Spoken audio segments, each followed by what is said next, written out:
people coming to these type of events without expectation, without understanding that it's all on you. See, I'm a now guy. Now, because of the time, the moment, the now. I'm not dealing in tomorrow. I'm not dealing in the next day. I'm not dealing into the next year. I'm not dealing in the next month. I want what I want now. I deserve what I work for now.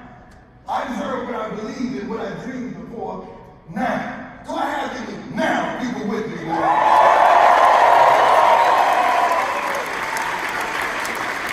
Now that I got it off my chest.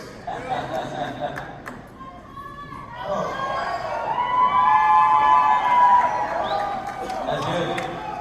On that note, I'm going to follow it over there. Because there's a big piece that pretty up with you that you do a lot. You live in the present. Yes. And it's very important for you to always be living in the present. That's right. Expand more about, because there's the past, there's the future, there's the present. Yeah, but see, this is a problem of the past. You crippled from that. And then you're afraid of tomorrow. And you're missing out on today in your now because yesterday crippled you and you got fear for tomorrow. I'm not good like that. I'm going to dominate my now. And you get upset, you get jealous, you get envious just because somebody is living in their now and they're going to dominate their now. I thought this was about aspiring, inspiring, encouraging, motivating. Why aren't you with me right now? Because I set my own thermostat. Yeah. See, I don't let you control how I feel and what I think and how I get back. You didn't notice when I walked out here, it was probably 75, and when I hit the stage, it was about 68. It's real cool. Because I set my own thermostat. It's nothing you can say or do to me to make me feel a certain way. You don't control me, baby. I got my own remote control. There's nothing that you can do to affect me because I set my own thermostat. I start in the morning with calmness, peacefulness. I commune. I talk to the Lord and I get my daily plan, my daily bread, and I'm ready. I need my peace. I don't need chaos. I don't need chaos. I don't need animosity. I don't need ignorance. I don't need noise. And my staff, my team, they know, don't even mess with me in the morning until I come out that door. Don't even knock until I come out that door. Don't even call until I come out that door. Don't even think about interfering with my expectation until I come out that door. Because now I'm setting my own thermostat. Stop letting people affect and infect you and turn you on and off, up and down, in and out. You got to learn to set your own thermostat. You're supposed to be clapping right now because that was great.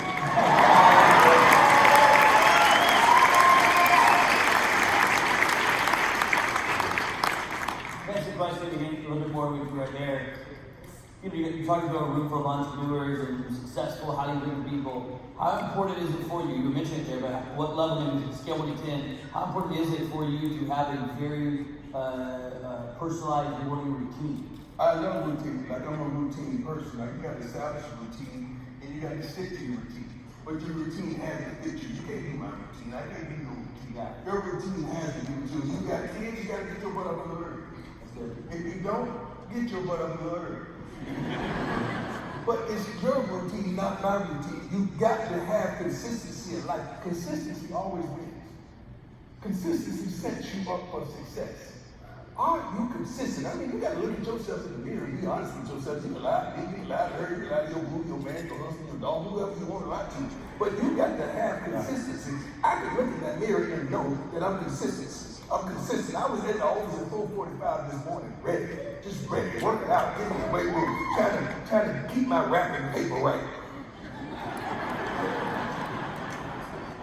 Because how many of us spend so much time on our wrapping paper? You go and get these elaborate Christmas gifts, but you spend so much money on the paper. Forget the paper. I just give me the gift. I ain't got time to be going through all that because that's what we do as a people. You so concerned about the outward, you don't invest in the inward. What you guys have, and I'm thankful, because this conference is unbelievable. The city you get, the way you go, the commitment to excellence, everything you do is unbelievable because you're investing in you. Spiritual, the mental, the psychological, the relational. Consequently, the financial won't catch up. Because you're investing in you. Stop investing in everything outward and invest in everything in you. Because you, give it to me, Lord. Thank you, Lord. I've been a fool. Let me tell you the truth. I've been a fool. I've lived in Texas. I was in a 15,000 square foot house, but I never felt at home. I had 7 to 10 cars in the driveway, but I wasn't going nowhere. I had 400 suits, but couldn't cover up the back. I had several hundred shoes, but I couldn't take a step in the right direction. I was laying between women, and nobody was satisfied. Have you been to that place? See, I was at that place. Now I'm trying to reach that place called there. That's what we're aspiring to be, right? We're aspiring to get to that place called there. That place that we just keep going. We got to get there. We got to reach it. We got to come. We got to do it. We got to dominate it. I'm trying to reach that place called there. And I keep my rabbit right there. You know how many people from Florida? And see, it's Florida, we have a dog track. And we got these beautiful greyhounds. They are born and bred. They look good, beautiful animals. And they have these muzzle on them because the electric rabbit runs around the corridor of this track. And I was sitting there watching because I was always an analytical kid. I always wanted to know why. You could just tell me this and that, I wanted to know why. And I said, why are they chasing that rabbit? And they never catch it.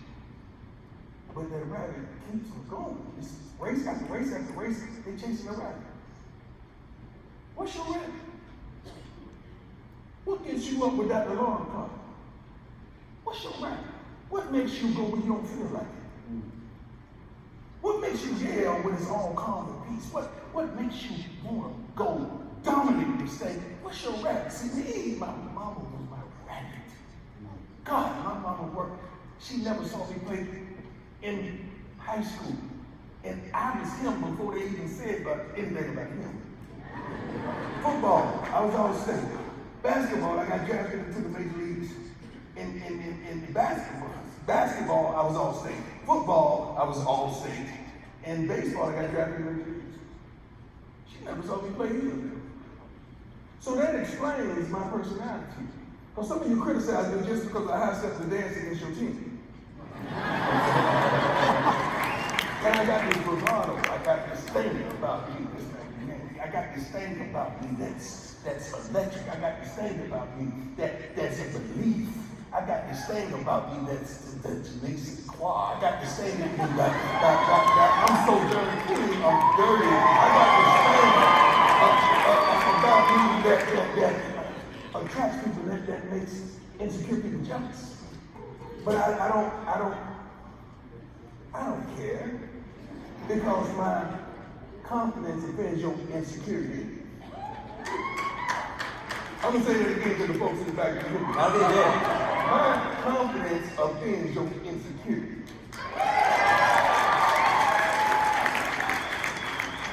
And I don't care.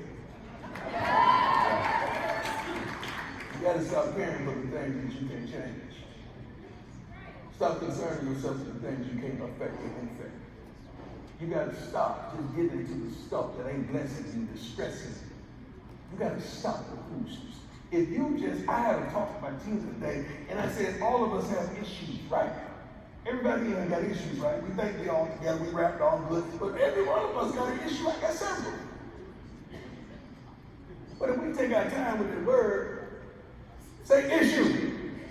Say issue. Let's slow it down. It's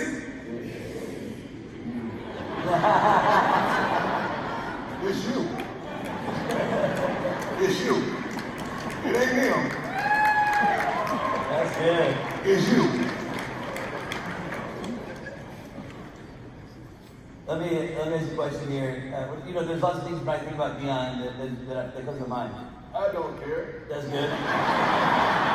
I really don't. I don't lose no sleep on what you think about me. I really don't. One thing I want to talk to you about, that you may not care about either though, is You created what I call a brand.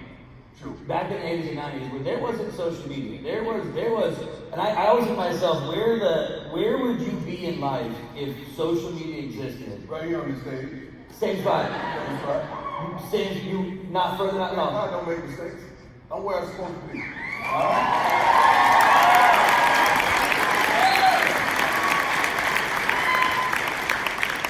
But you got to understand, I'm a believer, I'm not a believer.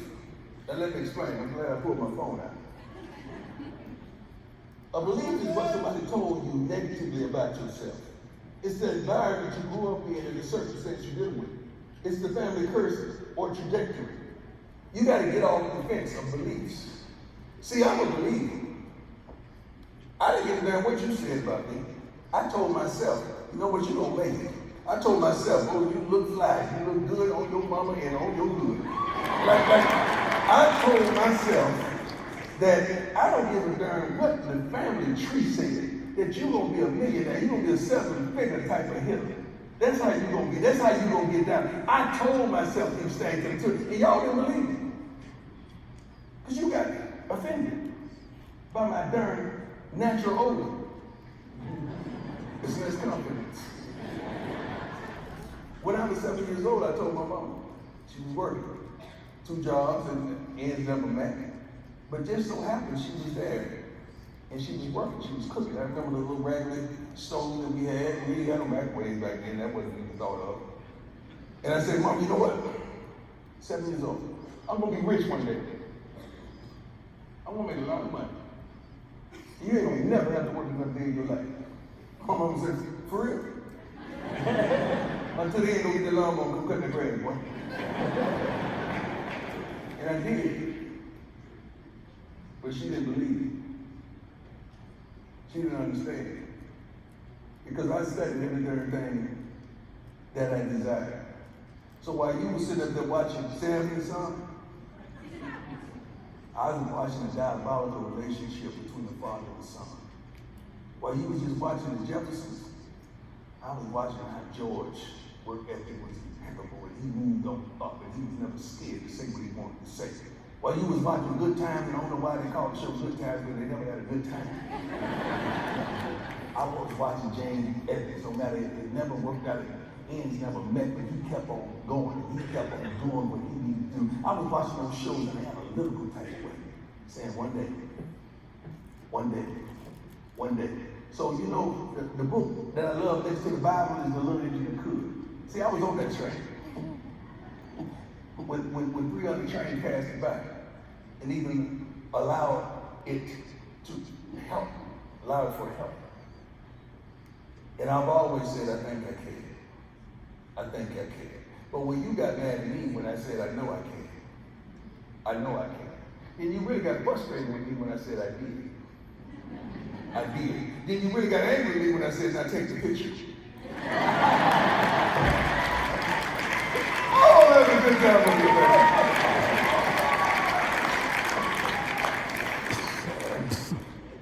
Can you give us like, I'm saying to do this, and there's some sort of interview, and you are a wild interviewer. I've never been called wild. I've been called multiple things. Yeah, and but I'm sort of thinking like you have this bravado about you. You have this confidence that your natural odor, as you refer to it as. Number one, I think you got to create a cologne one day in your life. It's coming. At some point. Oh, it's coming. You got to create a cologne, man. Yeah, the name's already passed. Go ahead. But dive deeper into it to help us understand where did it come from? Where did it? It's such an unnatural thing of what you have. It came from lack thereof. From lack thereof. Lack thereof. See, I never bigger to murmur or complain. Nobody was there to watch me get down. I'm bowling. I'm dropping 30, dunking back to back. I'm scoring touchdowns, hitting home runs. I'm doing my thing. Was nobody there. Nobody there. So I had to build up this character, this dude that I named him Prime Time. I take that back. The nickname was Hood Given. I dropped 35 that night. I think I had a couple dumps back to back, and that curl was wet, but it looked dry. And my homeboy said, "You know what, dog?" I said, "What?" He said, "Man, you Prime Time." I said, "You're right." And that nickname stuck. It was Hood Given. And whenever the moment arrives to, I was going to meet you there. Whatever the standard was, I was going to see. Whatever the expectations were, I was going to go well above and beyond. Because I remember that thing I told my mama. See, you thought it was daddy, you laughing. I was dead serious at the age of 7. I didn't see nothing but drug dealers and ignorance. That's why I wore the jury. I wore the jury when I was young. You look at a couple of Sports Illustrated, I had never been jury, young. Because I wanted all the drug dealers to know that I can do what you're doing, but I'm doing it right. See, I'm sitting up here.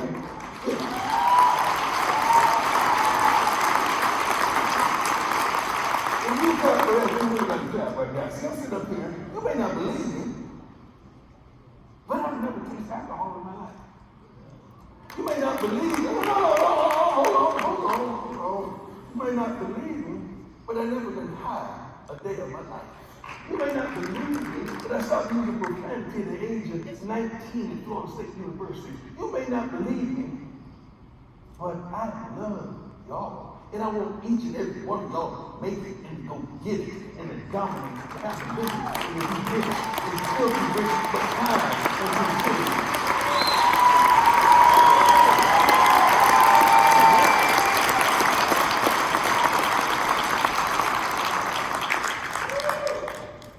Different, man.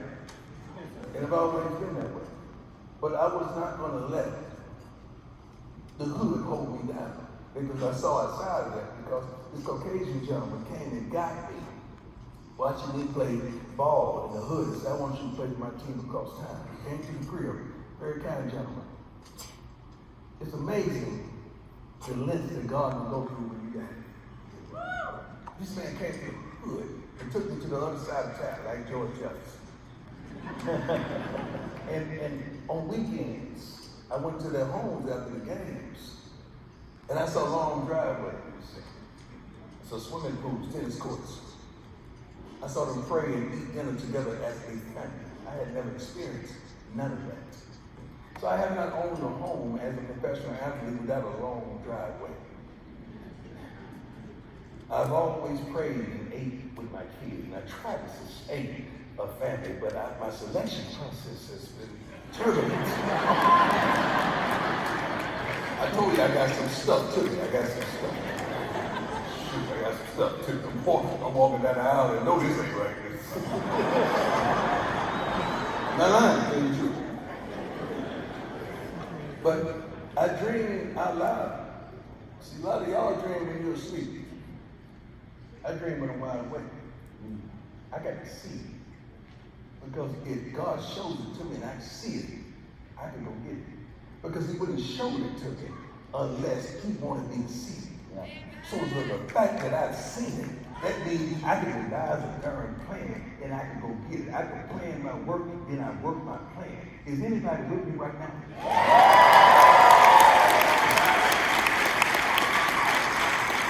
Look at the person next to you and say, wake up. Scream, wake up. Too many of us are asleep right now. We got to get up and go get it. We got to wake up and go subdue it. We got to get up and hold it. We got to go to it.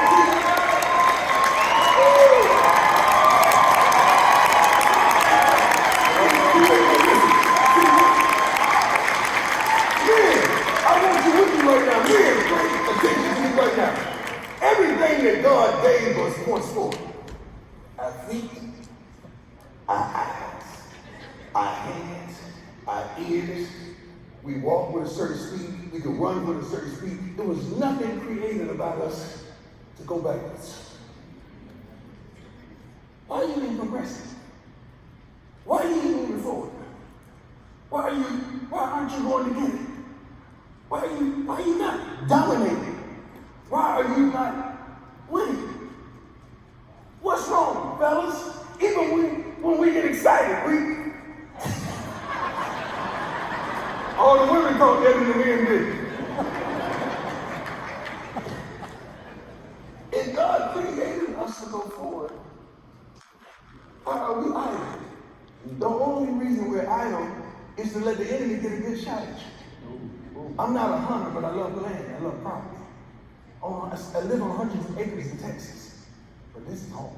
Okay?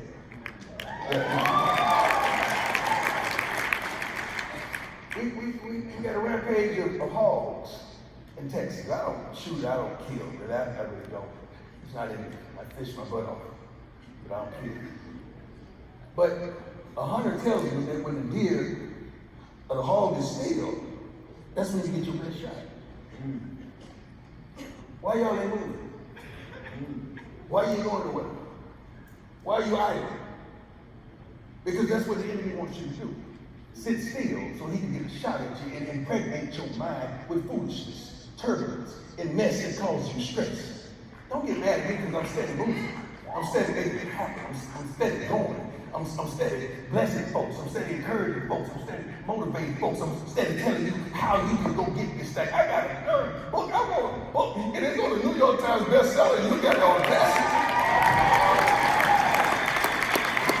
And you mad at me? I wrote a book to give you directions. I want to be your coach. Because the most prolific, profound, some of the people that you look up to, you look out for, have been athletes. What's the commonality that we share? We've all had a coach. What if all you had a coach? That's what this conference is about. All these prolific and dynamic speakers up there, they just try to coach you and get you where you need to go. Because some of you right now, you about to faint in the boxing match. And they tell you to get out of there, get out of there, get out of there, move to the right, to the left, hit him with a jab, hit him with a jab, and you ain't listening. Because you think you got this. All you need is a coach. But you have to humble yourself and listen. You don't know everything. We don't know everything. At my age and stage, I have coaches, spiritual coaches, mental coaches, psychological coaches, financial coaches. I'm being coached up even to this day. That's why I'm winning. Oh, coach, you guys only won 4 games. Yeah, that's on the field. Everywhere else is on. How can I come to first year and be dominant, then you won't trust God and believe what God got for me? I got to lose. So I can do that, so I ain't gonna lie. I had to. I couldn't come in and just dominate right off the bat. I had to be down so you can see me come up. Then when you see me on the enemy, you're going to see me give him the glory. You're going to say, he told you he was going to do that. I've won all my life. I'm going to win. You know why? I'm a darn winner.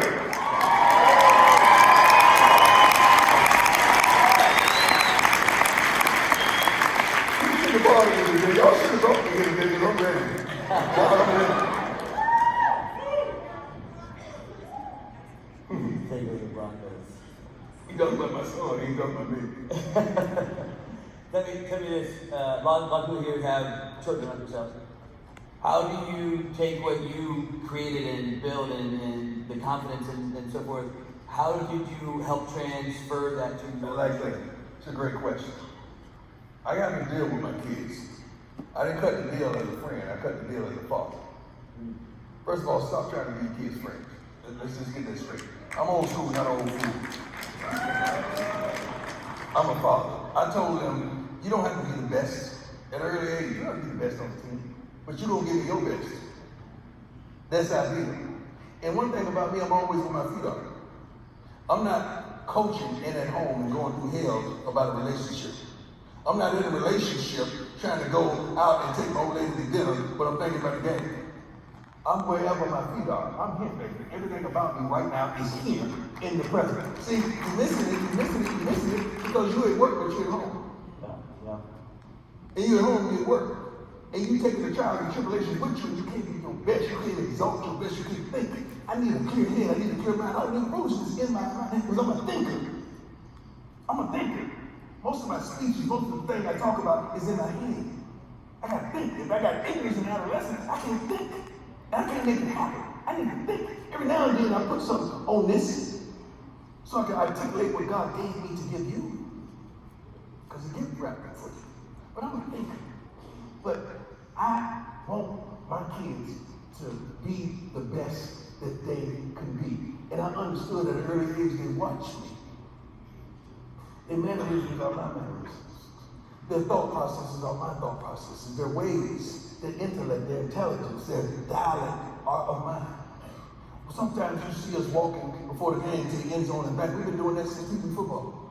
You just get a chance to see it for the first time. You think we're showing out. When my son does this, he's been doing this since the PBD. You just seeing it for the first time and thinking it's a nothing. God has been preparing me on the backside of the desert for a long time. So now, when he brings you up to the now, you're ready to be prepared. It ain't nothing you can't say, nothing you can't do. I've experienced it all. I experienced your hate, I experienced your love, and I was glad I experienced it in that way. Because if you didn't hate, I wouldn't even understand truly what love is. Well, that's good. God, that was good. That was good. Write that one down. That was good. I'm just saying what God said after he created this, he created that. What did he say? He said, that was good. Oh. And you sure you don't do drugs, right? Okay. All right. I'm high on life. All natural. I get high on life. Like I don't have a job. I don't work. Coach, it ain't work. That's my calling. And I answered it. And it was a collect call. Would you accept the charge? Yes, I will. And let's go to Colorado. Let's make things happen. Let's change that. Let's change that. It ain't no white team, ain't no black team, ain't no Hispanic team, ain't no Asian team. It's just a football team. You see, that's the very thing I love about sports. You don't see all of that. You just see Colorado Buffalo. You just see Coach Frank. You don't associate me with white, black, Hispanic, Asian, ignorant, adolescent. No. You just see me doing what I'm blessed to do. And I love it. But I want you to see me that way when we're off the field. I want you to see our kids that way when they're off the field, when they don't have on their uniforms. See, the racism don't come when we're manifesting, we're acting in our gifts. It comes there afterwards. Yeah, now we got quiet on your chest right now. What happened to love? What happened to going next door and taking their neighbors some sugar for their frosted flakes? Or cornflakes, my bad. Whatever happened to borrowing some butter? Some milk. You can't trust each other nowadays. You can't do that no more. But remember we used to do that? Whatever happened to that? Whatever happened to looking out for the neighbor's kid while they was going somewhere that they had to be at? Whatever happened to that love and respect? Whatever happened to that? God is calling me to be a change agent. And we're going to get that back. Because there's no reason for me to hate you just because you're blessed. Or me to hate you because you're killing that Gucci outfit, baby. It ain't no reason. There ain't no reason to hate you because you have obtained more success right now. There's no reason to hate anybody. I want every last one of y'all to be blessed and not stressed and to dominate and subdue and have dominion and just be that girl or that woman or that man or that child. That's what I want for you. I want that for you. Why can't you want that for me? I love you too, baby. I truly want that. That's what I'm about. That's why God put me in this position. Because he trusts me. He knows what I'm going to do with my time. And he knows what I'm going to do with the opportunity and the platform. That's why I know I'm going to win.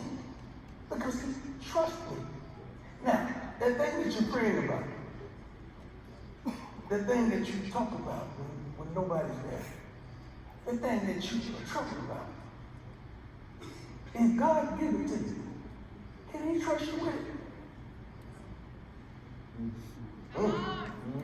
Oh, he said something. Can he trust you with success? Yeah. Can he trust you with being in front? Can he trust you with leadership? Can he trust you with that big house and that nice car? Or that wardrobe? Or that hips, lips, and fingertips? Can he trust you with that Mandingo warrior you've been wanting to come stop by? Can God trust you? When you figure that response out, you know what you're dealing with. You know what you're working with. He can trust you, he's going to bless you. Believe that. I am.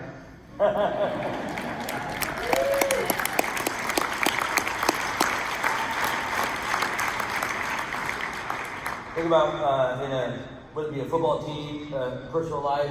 You play baseball as a player, and not football as a player and a coach. You got a lot of people here that have employees and have staff, and I think one of the big things that a lot of times entrepreneurs struggle with is getting the right people around them. And in a football team and in that environment, you could have a cancer hit that football team. And I get rid of it. I get rid of it. I get rid of it. I get rid of it. I get rid of it. I get rid of it. I get rid of it. I don't give a damn if it's my family. I get rid of it. I don't give a damn if it's a friend. I get rid of it. I don't give a damn if it's a homie. I get rid of it. I don't give a damn if it's my child. You got to go. Because you're not going to infect and affect what we got going on. Because this is ordained. You got to win. And some of you are dealing with that inconsistency because of the relational and emotional attachment. I'm looking at some quotes right here from my book. It says, iron sharpens iron. And sir, I got to get up so I can see. See, nobody sees your preparation, but that's what sets you up for success. So, do your staff want it like you want it? See, my Bible told me a lot. And you know what it told me? It says that rod and that staff, they comfort me. Is your staff comforting you? You're laughing. That answers the question. That rod and that staff, they comfort me. You could only do your best to encourage, motivate, show them. If they don't fit, why are you forcing it? I had a few that I thought was riding with me. But God revealed it. He showed me. And I made the necessary changes immediately. And I feel so good right now. And I feel so thankful right now and so appreciative that He revealed it and exposed it to me. It's been exposed to you, but you're still holding on to it. Why? Because of emotional attachments. See, if you're going to measure yourself against someone else, another company, whatever, you got to make sure it's the best. And you can't go to no fight without your best. Is everything around you, is everything that's in your office, in your business, are they the best? Is that the best you can do? Or that's just a right now statement? Y'all cool for right now. But when we go to the next level, I got to get rid of you. Well, you're not going to get to the next level. No. Because you got to handle your business right now. And oftentimes, it's always a fool that would expose themselves in crisis. Because it's easy to criticize from the sidelines. It's different when you're in the game. It's easy to criticize from the sideline when they're not even in position. But it's hard. What we do is tough. I was playing for the Dallas Cowboys. I don't know why you're cheering. You're one winner every year. You're one winner every year, okay? And I was on the field. And I'm looking at Cowboy Stadium. It was like, I think about 75, 80,000. It was like capacity, whatever it was. And I barely go to the huddle, so there ain't nothing to talk about, because I know I got my name. I was him, okay? And I looked around and I said, God, there's 70,000 people in here, but I had but 22 in the game. Then that time, it was TV time out, so I was being handed over there to the huddle. And I looked to the sideline and I said, well, that's some nice looking people in here, cheerleaders. Cheering and rah-rah roo, but they ain't in the game. Look to the sideline, I said, coaches. Very intelligent, headsets on, articulating to the coaches upstairs, doing phenomenal job if they weren't in the game. I looked to the owner's box. Jerry Simmons was proud of his owner doing his thing. I love him to life. He was not in the game. Then I just looked around me on the field. I looked at my teammates, and out of 11 guys, about 4 of them were really dominant in the game. I looked on the opposing side, and we were dominant back then, so they probably had 2 or 3 that were truly in the game. Just because you got your suit on, you got your badge on, you at this conference, you here, you looking good, you cheer, you clap, you even call the shots, folks in the back. But are you in the game? Are you really in the game? Are you really impacting the game? Are you really making plays in the game? Or are you just in uniform? If I were you, I would stop wasting time. It's the most precious coin that you possess. I don't waste time on nobody or nothing. My time is my most precious coin, and I love it. You're never going to happen to catch me anyway. If I'm there, baby, I'm there on purpose. Because I'm a steward of my time. You can't be garnished for. We all got the same 24, no? So, why are you mad at what I do with my time? I'm not mad at what you do with yours. But let's stop wasting time. Because everything is about now. Now. Now. Not tomorrow. Now. Not the next day. Now. Not yesterday. Now. Not 2 weeks from now. Now. Not Christmas. Now. Not the next quarter. Now. Not the next day. Now. Not the next year. Now. Not when your baby get out of the house. Now.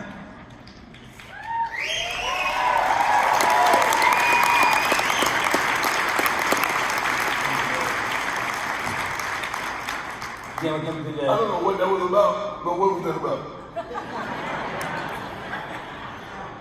You want me to say it now? See, you should have said that. Yeah, I had to give you that. I can't do that. I had to give you that. I got you. Don't try this on nobody else try this at home. I got you. This is a good book. I don't know who wrote it. Talk to me, because I know we're over time. I apologize. No, I'm going to give you the floor, man. Final words of advice, words of wisdom. Again, you got 3,000 people here, entrepreneurs, driven, successful. They are here. They are trying to do stuff in the now. What would you tell these group of people? What last words of wisdom kind of for them today? You got to believe. You got to believe. You got to believe. Why do you doubt you? Why are you not confident in you? Why are you succumbing to peer pressures and inconsistencies of life? Everything that you need, God gave it to you. It's already inside of you. You just got to get it out. That's why when pressure is applied, you can't be saying, pour a little on me. Because sometimes that pressure pushes that stuff out of you that needs to come out. I love when COVID hit. Not because of the lives that surrendered. I pray for that. But it made us think. It made us activate. It made us get more involved. It made us communicate a little more. It made us really think outside the box. But you got to believe. How can you believe in somebody you don't know and not believe in that person you see in the mirror every day?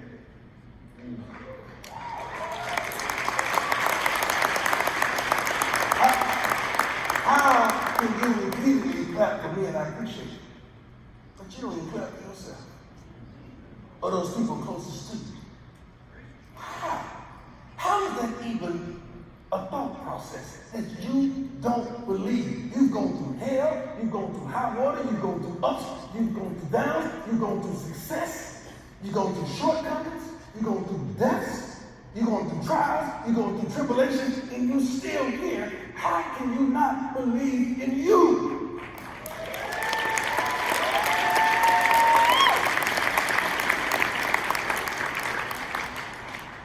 Everything that you need is already inside of you.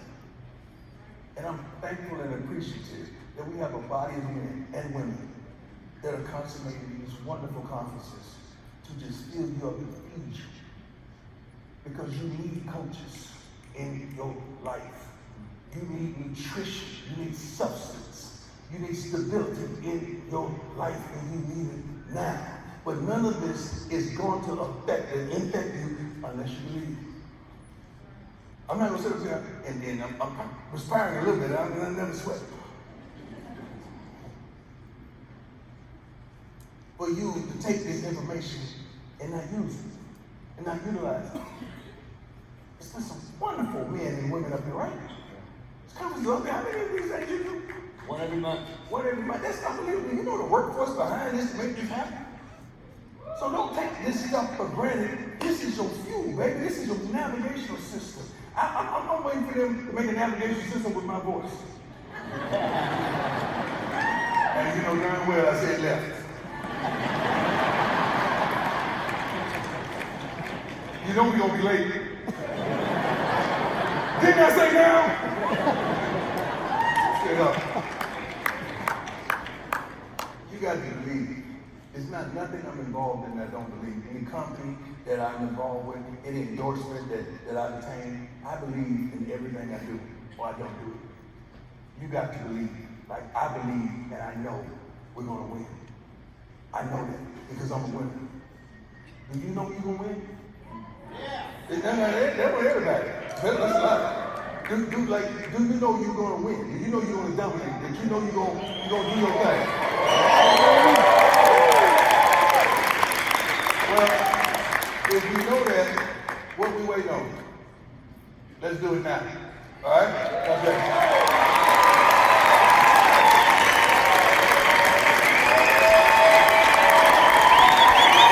Keep it going. Keep it going, Coach Brown. Keep it going for him, everybody. Keep it going. Thank you, my man. Thank you. All right.